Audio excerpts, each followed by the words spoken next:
Welcome to our YouTube channel, Moneyline with Nancy TV. This is where you get the latest updates on business, finance, economy, market, as well as investment information. If you couldn't follow us live on television, please do subscribe to our YouTube channel. Also, press the notification bell so that you can get notifications. Thank you. Enjoy this video.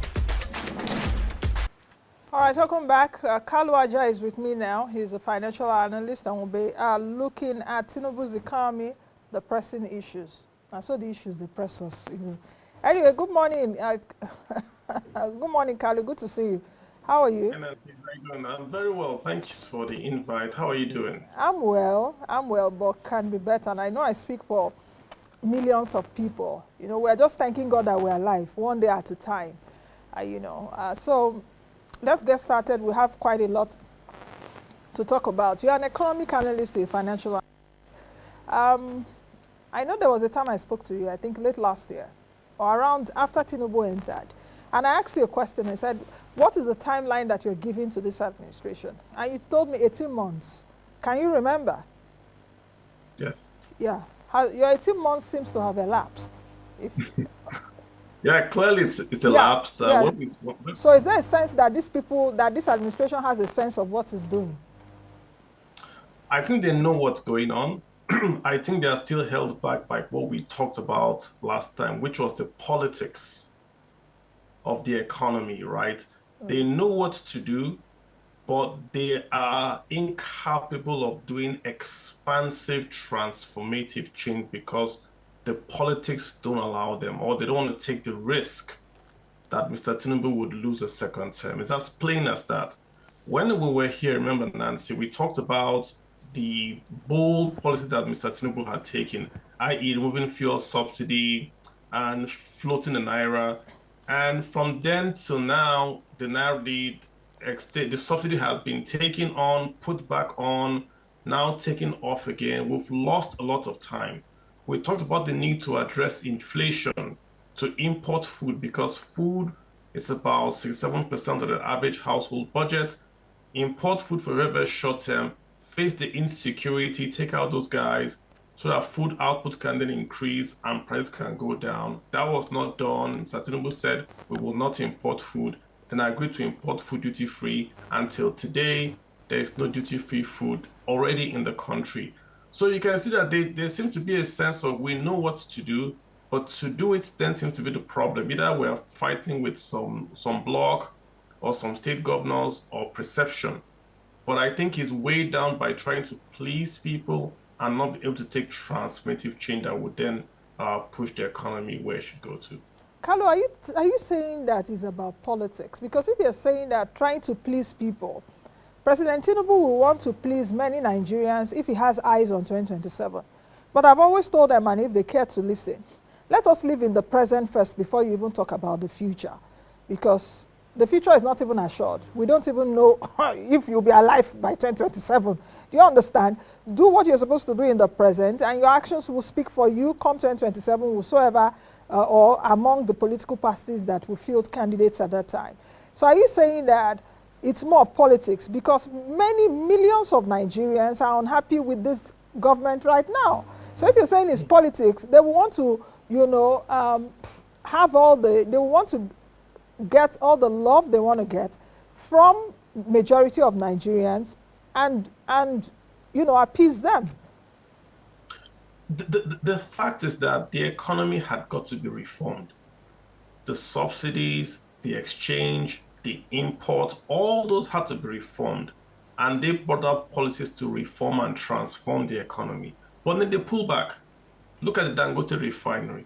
If that had allowed, if we had said, okay, take crude oil to Dangote refined, we have cheaper PMS, we'll be happy. Why hasn't that been done? Why is the regulator, which is federal, saying Dangote is importing inferior PMS? So you can see there's a lot of folks in the echo chamber, lots of things that are happening that we're not really clear why they are doing. Hence, we must then assuage and say it's because of politics. I haven't seen any bad economic policy, if you ask me. They are painful policies, but they've not been bad. So the issue seems to be like they know what to do, but they are worried about if they do them, then stuff would happen and they might lose a second term. So you see, we have a Ministry of Livestock. I'm sorry.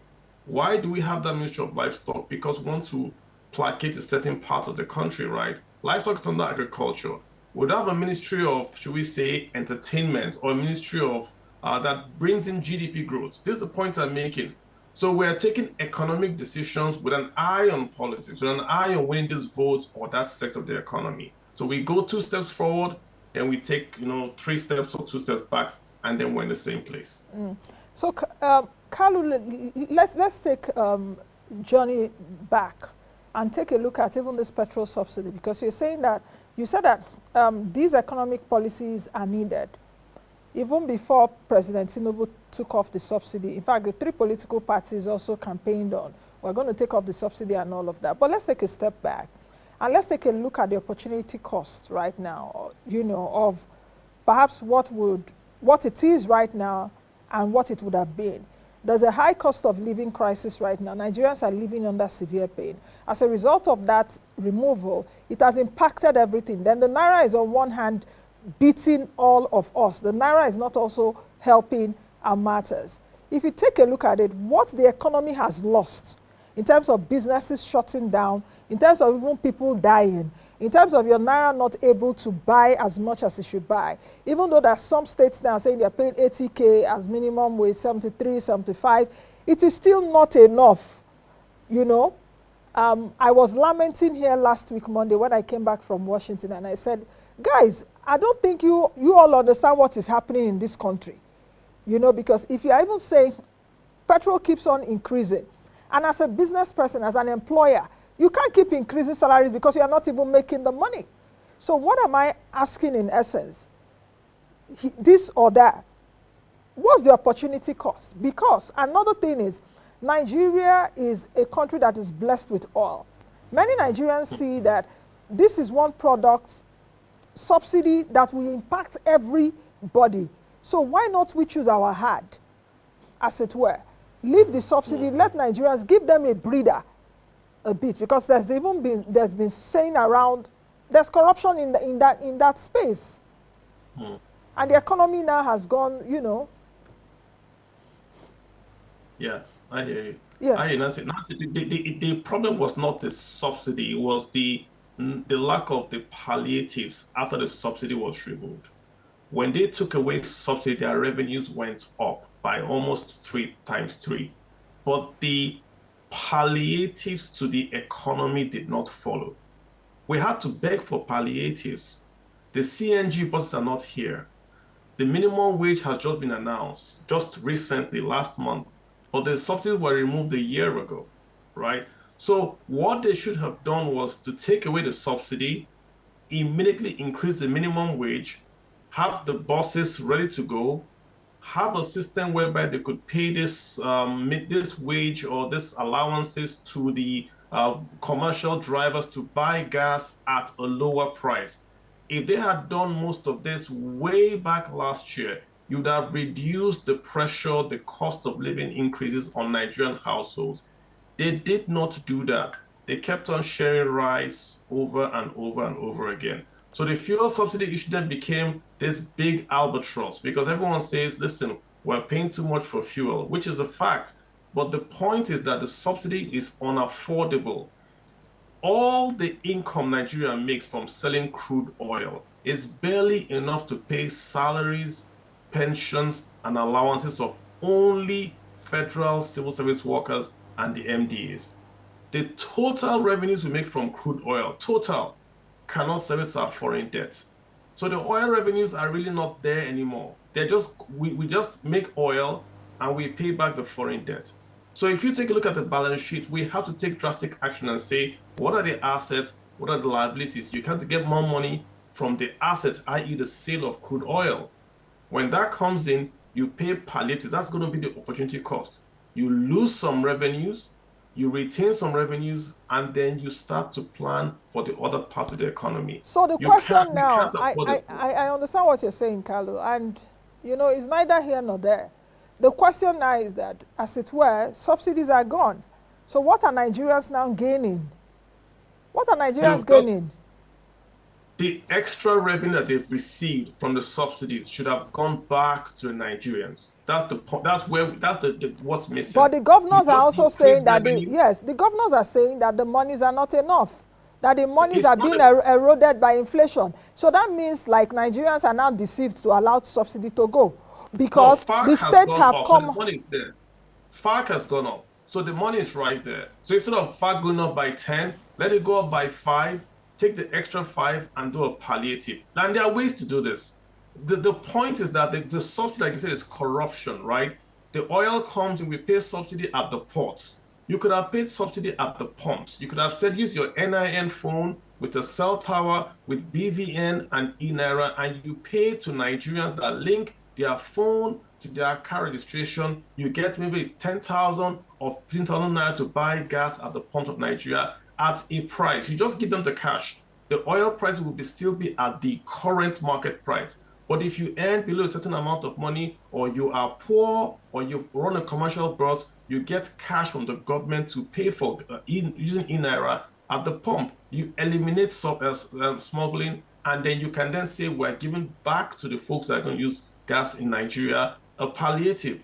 There are many ways to do this, but we can't say because we want to give Nigerians a lower cost, then we keep on paying these wasteful subsidies. The problem is not the removal, but the lack of palliatives. That's really where the problem is. Now you're saying is lack of palliatives. How long can you run an economy on palliatives? Forever. In America, till today, the farmers get a palliative on diesel that they use for their tractors. Is In that Europe, they get palliatives or subsidy? yes, that's what they do. Yeah, America is a country filled with so much subsidies. It's the father of subsidies. Exactly my point.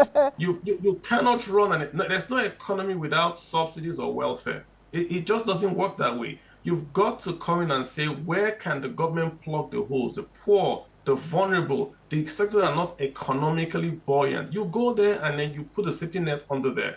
You can't simply increase cost by 300% and then ask for, oh, we're going to give you 70,000 naira as minimum wage. Go fend for yourself. It doesn't work that way. If you don't have a public bus system and you remove subsidies, then you must ensure that folks can get to work and back on public transportation at the same cost, not at the new prices. So there's a lot of they increase the cost and no palliatives. It's back to that.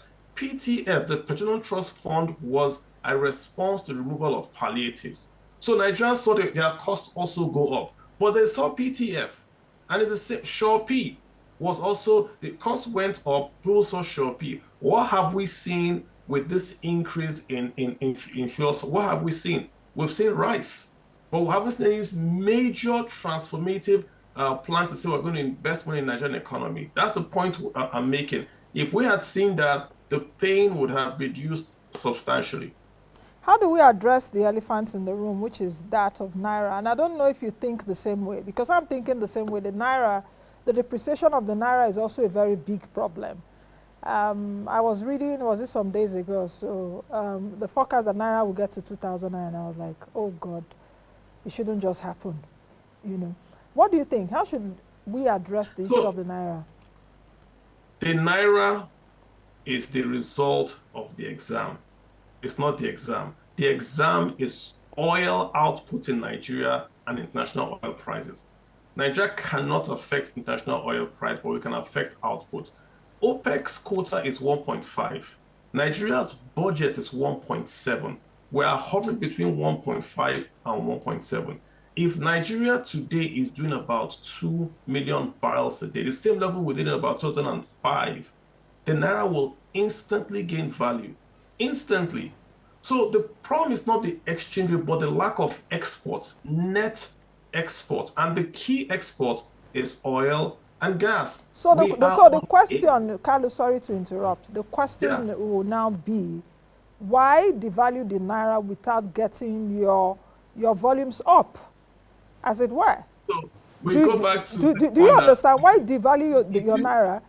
it goes back to the same question with the fuel subsidy. If you have a peg, you need forex to defend that peg.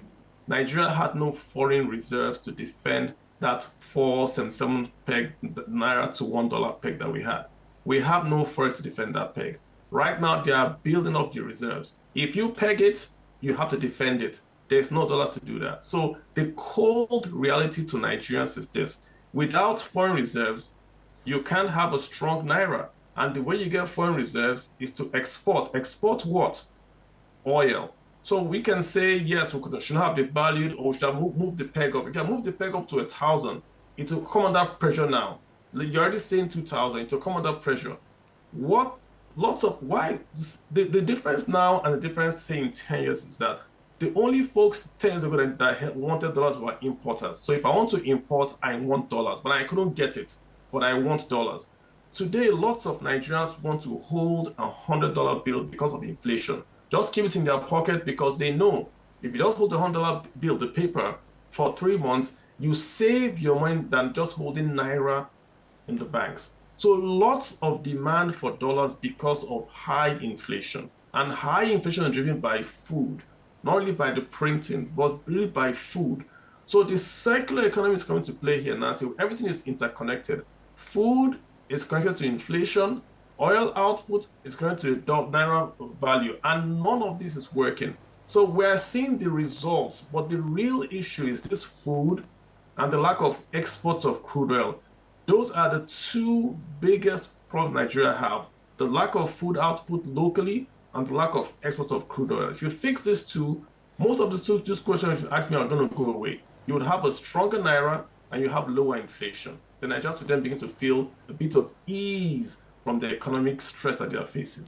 That brings me to the question around FX amnesty, foreign amnesty that the fiscal policy authorities are talking about. How do you think that that will impact perhaps the Naira, and will it bring in a lot of FX to dome accounts? That's one. And number two, those in possessions of those dollars now in their houses or wherever they have it, in warehouses, will they bring it out?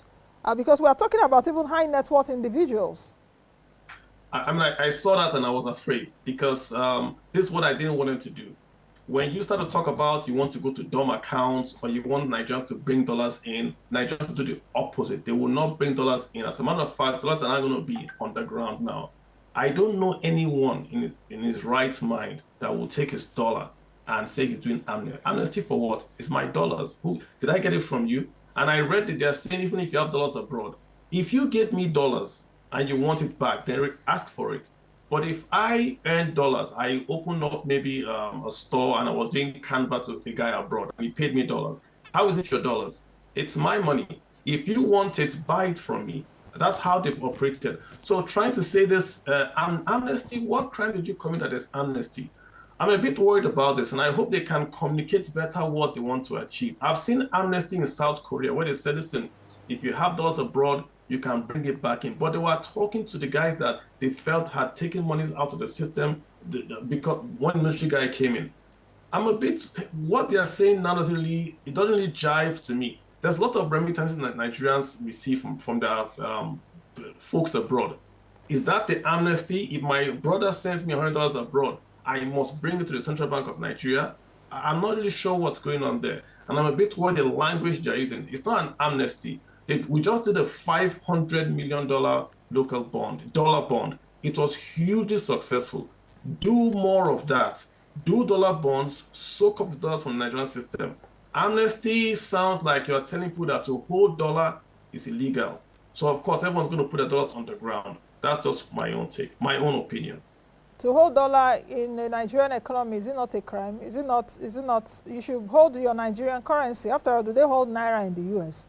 Even in South Africa, the Nigerian economy is driven. They don't hold dollars in the US because their dollar is convertible. So, yes. The Naira is not convertible. So if you don't have a convertible currency with an economic term. How about in South Africa? In South Africa, the rand is strong. They don't even want to see their citizens with dollars.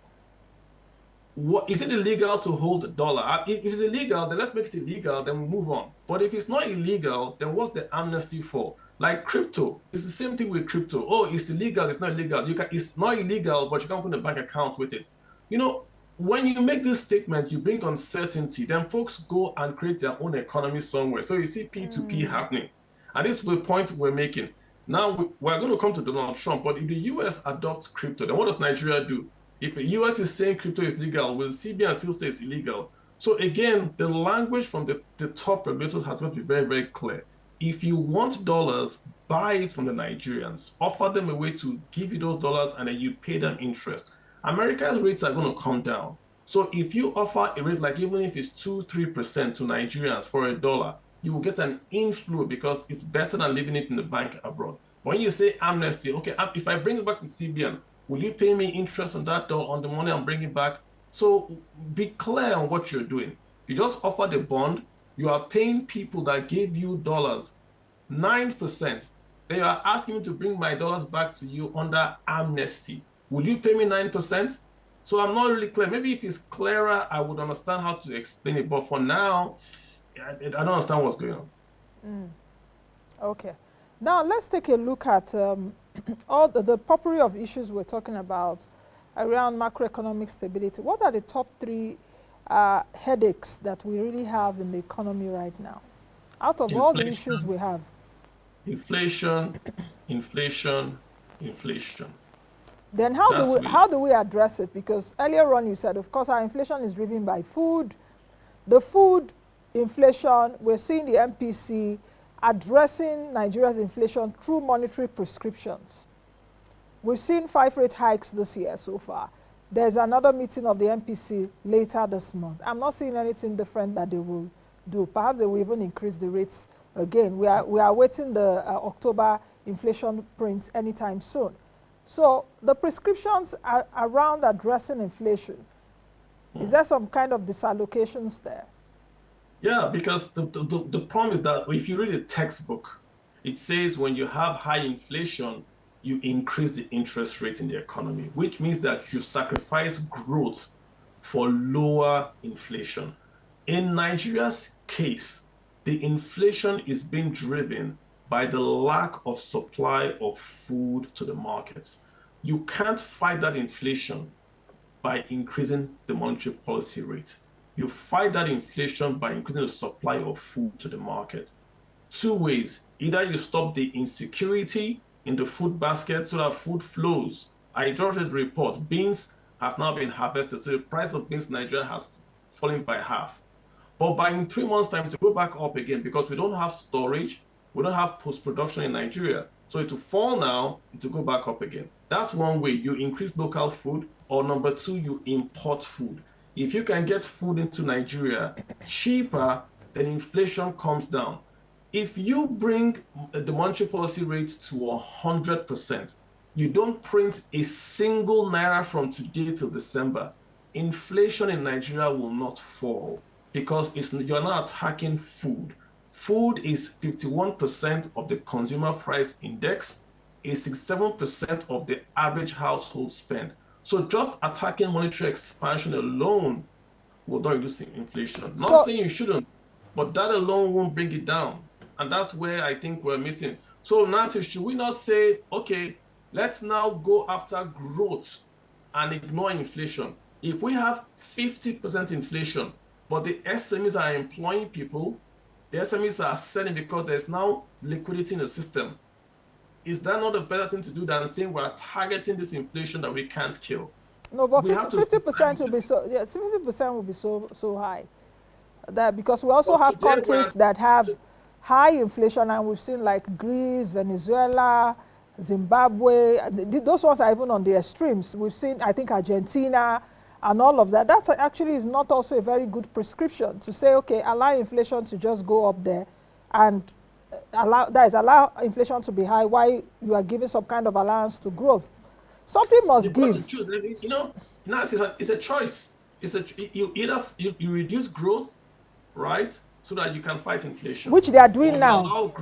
You have to choose which one you want to do. And but the point I'm making is today we can't fight inflation because it's food driven and it's insecurity driven. Okay. So rather than saying we must target inflation, should we also now look at growth now and say, okay, we've done the best we can do with the targeting via monetary means. Let's focus on allowing the SMEs to expand, to hire more Nigerians, so that there's more consumption and the economy can kickstart. If you have 50% inflation and you are employing people you can feed, you can eat, but you are owing, it's better than having 1% inflation. You have no job, you cannot feed, there's insecurity. We've got to choose which one we're going to, basically what track we're going to go with. Can we also extrapolate this way and say inflation is food driven and fiscal policy is in charge of food, not monetary policy. Assuming monetary policy just maintains status quo, not increase, just stay put, what kind of effects will you see while fiscal policy attacks the problem of producing more food? I know that you people's textbooks, those of you that studied economics, say, okay, when there's high inflation, increase rates. That is increased rate where the inflation is monetarily driven. Here, it is not monetarily driven. So that your economics may not be working, which is not working right now. So assuming, let's do it. I'm looking at it from a science, because me, I'm a science person. Look, look at it the other way. This is not working. Hold this one first. Government, federal government, states and co aggressively attack food. That is, bring out food, produce food. Security agents go get all the guys out of those, where they are. Farmers go back to the farms and all of that. And you see Nigeria awash with at least the staples that we eat. Wouldn't it work that way? And that's exactly what I've proposed. I've said that we cannot target inflation by just monetary means alone because it's out of the control of the Central Bank of Nigeria. Hence, we have to start to ask the question about, should we go back to growth? Should we've done the most we can do with inflation, with inflation by raising monetary policy, right? At 27, who can borrow? Which SME can borrow at 27 or even 25% in Nigeria? Who can borrow? So you've got to say, okay, let's bring this MPR down to 10. Let the SMEs borrow and hire and create consumption and growth and all that. Yes, you don't have that monetary expansion because you've reduced the interest rate. Yes, that would happen. But currently, right now, you are chasing a target you can't catch. I have an inflation target you're not going to catch. This is the point I'm making, and I agree with you. Okay. You've got to say, what can you achieve? Which one can you win? Can you win growth or can you win inflation? Right now, I think we can win growth, not inflation. Another part of it could be, let's take a look at power. National grid has collapsed about 11 times so far this year. That is also in the purview of the fiscal policy. How do you think that this problem should be addressed? This should actually be a show of its own, addressing power. But what do you think is wrong with our power structure, especially as President Buhari decentralized the system whereby states and co can go into the 3 value chains, yet things are still not working? I think it's really a question of the private investment into Nigeria for power. That's where the problem is. Maybe the policies, the TCN is still government owned. The government has no money to invest in power generation, distribution, and all that. They've given away generation. They will have GenCos and Disco, but TCN is still government owned.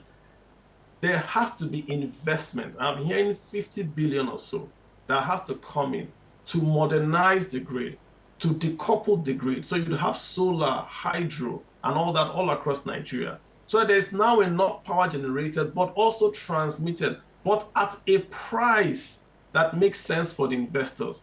We're screaming about PMS today, but you cannot get power supply until the investors have a price that they can invest $1 and get 10 cents out of Nigeria in terms of dividends. That's where the real problem is. Power is expensive and Nigerians really cannot afford power today. So we've got to find a way to find long-term capital to invest in power in Nigeria so that we have the infrastructure that can generate and distribute power that Nigerians can then pay back on a graduated scale as the economy improves. Now, this is all about investments, and we don't have the money to invest in power. That's really what we're seeing today. I think there was a place that I read, I just hope it's not, that for monitoring the national grid, they are marking about $56 million. I don't know if you saw that. I can't remember where I saw that. It's billions and it's in dollars. Taraba, 56. So we're supposed to have a dam in Taraba. It's going to be about 3,000 megawatts, largest power output in Nigeria, this largest single output. I just read in the news the former minister is in EFCC for taking the counterpart funding that Nigeria had put aside. It was alleged to have been embezzled, right? Because we put the Naira in, the Chinese were supposed to bring dollars in and then build that dam and all that. So it's a mess. You have Sunrise holding together one dam saying Nigeria cannot build the dam until we settle with them. So a lot of issues are going on in power generation. We have got the water, we've got the solar, we've got the wind, we've got the gas and all that. We've got the coal. But somehow you have, if you look at the map, the digital map of Nigeria, Yola is getting power from Niger and Niger Delta.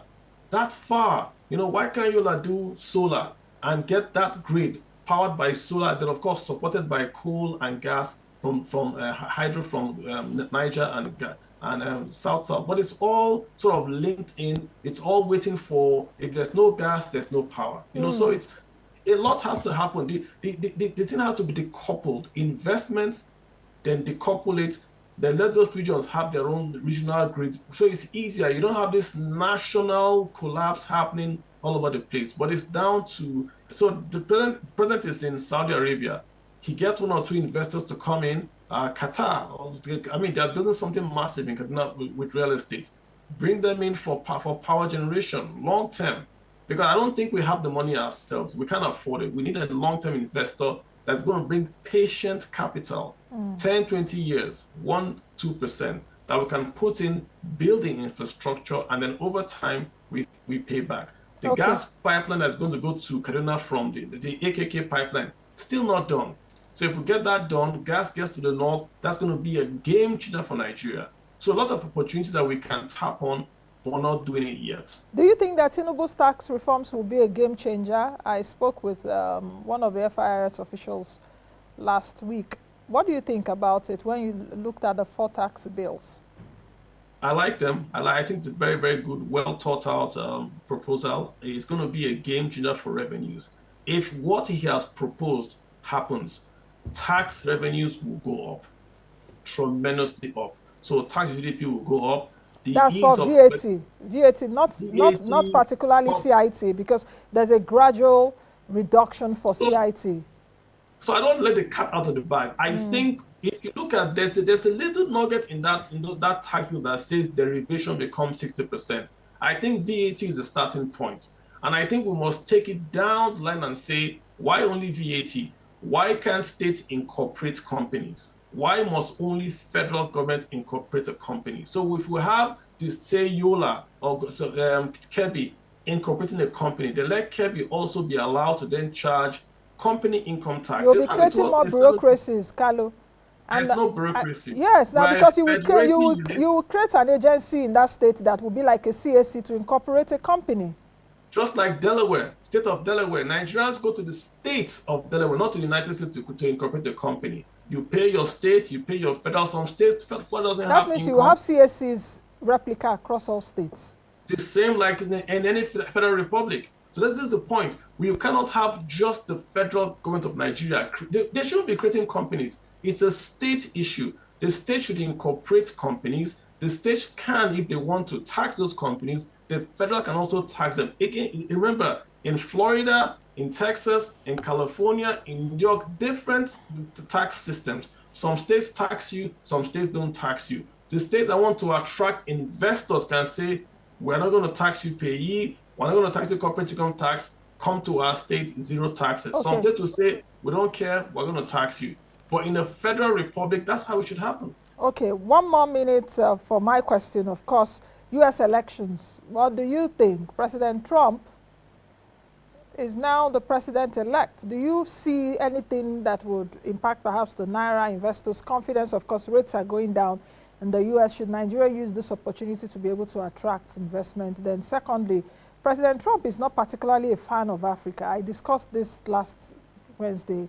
Also, he never visited Africa. So I'm not even seeing anything for Trumponomics this time around, because he could actually even be more brutal in terms of making America great again. So what do you think? I think he doesn't pretend to come and visit us and then give us some silly loan. I think the point that under Trump, Nigeria did more remittances under Donald Trump, number one. Number two, he's a drill guy. He wants to drill, baby, drill. Nigeria is also going to drill, baby, drill. So the oil and gas sector in Nigeria is going to do better under Trump than under the Democrats. Democrats are green people. They want green environment, so they can sue NPC in New York, and we're done for. So, and also it's going to put tariffs, right, on the China, Mexico, Vietnam.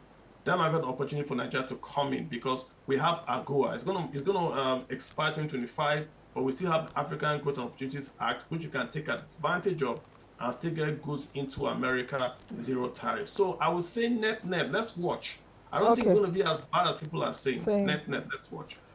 Okay. One of our viewers actually said, I should kindly ask you why Mr. Tinubu was not bold enough to deal with the corruption in the subsidy regime, since you fingered corruption in the subsidy regime. 30 seconds. This is the point I make about the politics of it. He knows what to do, but does not do it because he's worried about stepping on toes. That's Okay. the point I made at the very beginning. All right. Thank you very much, Kalu, for joining us this morning. Thank you very much. I appreciate Thank you, you. Nancy. Thank Pleasure you. to be here. Thank you. I've been speaking with Kalu Aja, a financial analyst, and we've been looking at President Tinubu's economy, the pressing issues. Thank you for your comments. Of course, that's the much we can take on today's edition of the program. I am Nancy Naji. Be the best you can be and be the change that you want to see. Good day.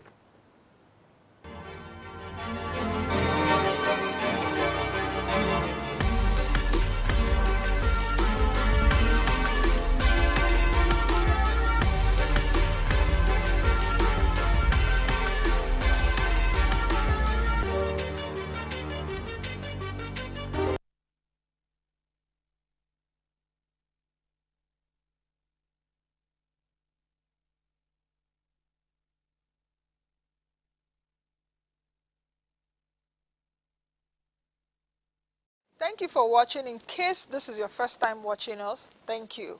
Don't forget to subscribe to the YouTube channel, drop your comments as well as like, and most of all, share our content.